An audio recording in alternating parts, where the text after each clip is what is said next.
Fala aí galera, sou o professor Roberto Stabile e hoje a gente vem para um conceito muito interessante na geografia. É o conceito de regionalização. Importantíssimo porque a gente vai entender como é que se distribui isso, não só no mundo, mas no território brasileiro. Bom, antes disso, é claro, se inscreva no canal, ative o sininho, dê lá o joinha pra gente continuar trazendo informações e conteúdos muito importantes para vocês. Bom galera, então vamos lá. Vamos entender um pouquinho o que é regionalização. Bom, primeiro aspecto importante para a gente falar é o que é regionalização, né? O que é regionalizar. Eu posso falar do Brasil, eu posso falar de territórios em si, estados, etc. Regionalizar para a gente é um aspecto bem interessante, por quê? Porque certamente na sua cidade, no seu estado, tem regiões específicas que foram caracterizadas ou foram, de uma certa forma, divididas de acordo com o quê? Com as suas particularidades, com as suas especificidades. Essa é uma característica bem importante e é isso que determina o processo de regionalização. Aqui eu coloquei o seguinte, olha lá, regionalizar é dividir ou classificar o espaço geográfico a partir de critérios específicos. Na verdade foi o que eu falei em relação a ser específico ou não. Aqui eu coloquei clima, economia e política. Nós já temos vários aspectos para citar sobre isso. Quando a gente fala de regionalização, a gente está falando que a gente vai dividir um território. Dividir esse território por quê? Porque ali eu tenho características específicas que fazem com que aquela área tenha que ficar junto. Ou, de uma certa forma, separada de uma outra, que tem uma outra característica. Esse aspecto é um aspecto bem interessante na geografia, porque o conceito de região é um conceito fundamental para a gente conseguir entender a geografia em si. Nós temos conceitos importantíssimos, como paisagem, próprio lugar, por exemplo, mas região é um conceito que faz parte desse alicerce da geografia. E aí a gente colocou aqui também, mas o que é região? Porção do território determinada por aspectos comuns. Mais ou menos o que a gente colocou quando cita a regionalização. Porque quando a gente fala de região no Brasil ou no mundo, vou dar um exemplo para vocês. Hoje nós dividimos o mundo em países do norte e países do sul. Isso não deixa de ser uma regionalização. Países do norte desenvolvidos, países do sul em desenvolvimento.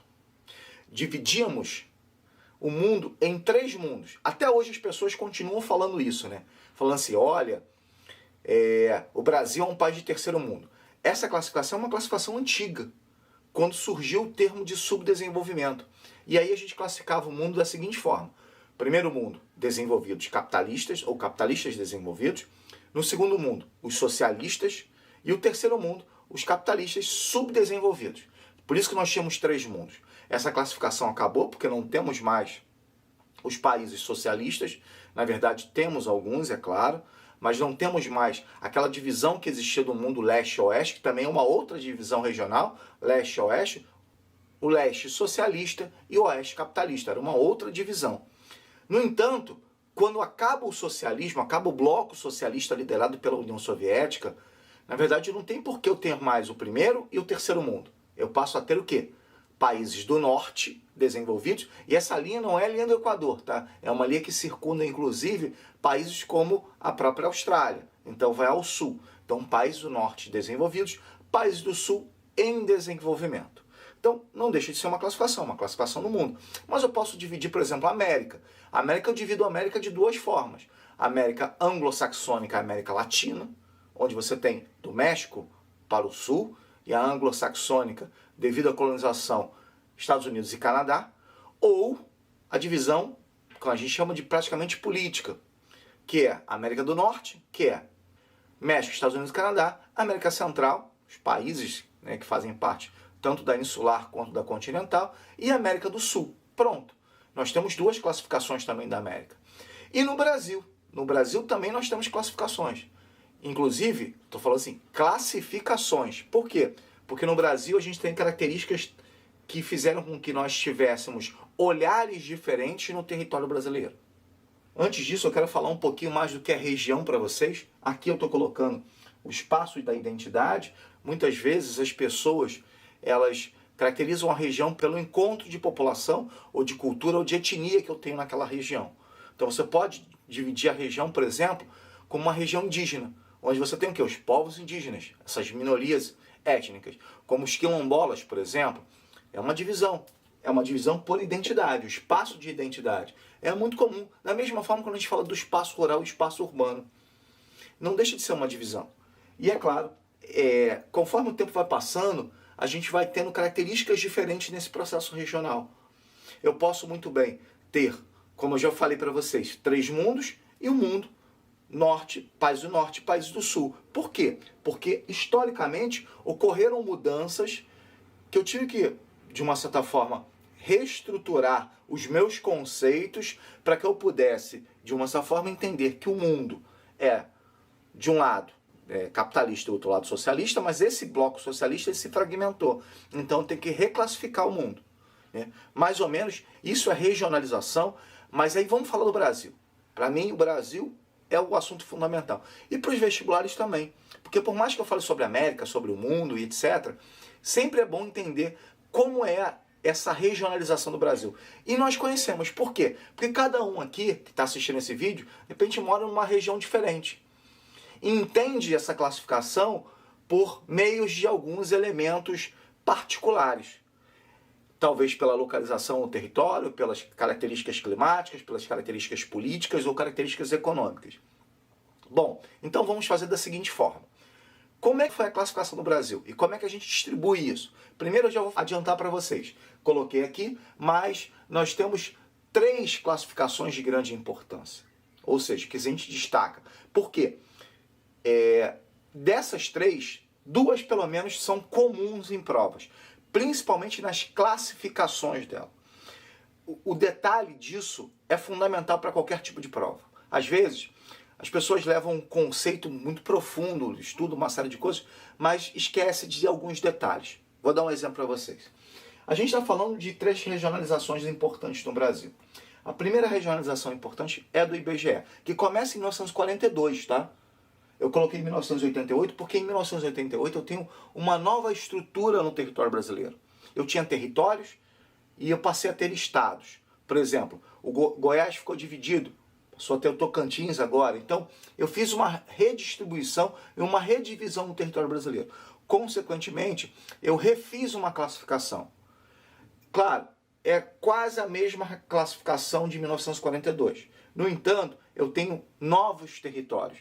E engraçado, aí eu vou dar uma dica para vocês e vou falar uma historinha. É muito comum, hoje, no Brasil ainda, existe uma tendência de distribuição, de redistribuição no território. Por quê? Porque a Constituição de 1988 trouxe e elevou estados e municípios a entes federativos. Consequentemente, depois disso, muitos municípios, eu estou falando do meu estado, que é o estado do Rio de Janeiro, muitos municípios surgiram com a ideia de você ter uma emancipação, uma independência, ter o seu prefeito, e consequentemente isso virou uma febre. Nós passamos a ter mais de 4 mil, se eu não me engano hoje, mais de 5 mil municípios no Brasil todo. E há pouco tempo nós tivemos um plebiscito no Pará, que queria dividir o Pará em 3 estados. Na verdade existe esse trâmite, se eu não me engano, na Câmara dos Deputados, para divisão territorial de alguns estados, devido principalmente a essa brecha na Constituição que fez com que algumas lideranças locais começassem a repensar essa ideia de você falar assim, ó, eu sou um líder local, então eu quero dividir o meu território.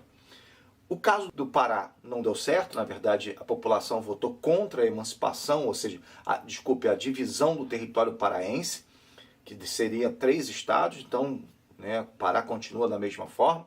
Isso foi importante pra caramba, por quê? Porque isso poderia dar uma brecha à redivisão do território brasileiro. E aí cada vez mais estados. Isso é um custo maior, claro, para o governo federal, mais impostos, e aí consequentemente nós temos uma nova tendência até na divisão regional do país. Bom, mas vamos lá.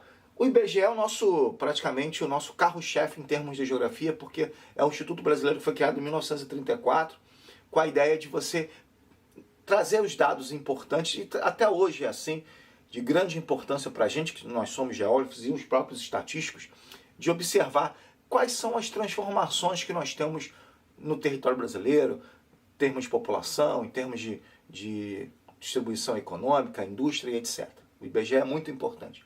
E o IBGE trouxe uma classificação que a gente chama das macro-regiões. Olha, tá vendo? E é esse termo que eu quero colocar para vocês. Macro-regiões, galera, olha só, macro-regiões. Até fiz aqui uma linha. É o termo que se utiliza às vezes para você perguntar uma coisa na questão de prova. A macro-região brasileira, aí você fala, macro-região qual é? É essa classificação do IBGE que considerou tanto aspectos econômicos, naturais e demográficos, né? Na verdade, características econômicas, naturais e demográficas. Essa classificação é aquela que vocês conhecem. O norte, o sul, o nordeste, o centro-oeste, desculpa eu abreviar aqui, mas senão a gente ficaria, né, com uma palavra muito grande, e o sudeste. Essa divisão regional é uma divisão que a gente conhece. Eu, por exemplo, quando eu estudei, olha só que isso tem tempo, eu estudava esse tipo de região e aí você colocava assim, região nordeste, população tal, isso.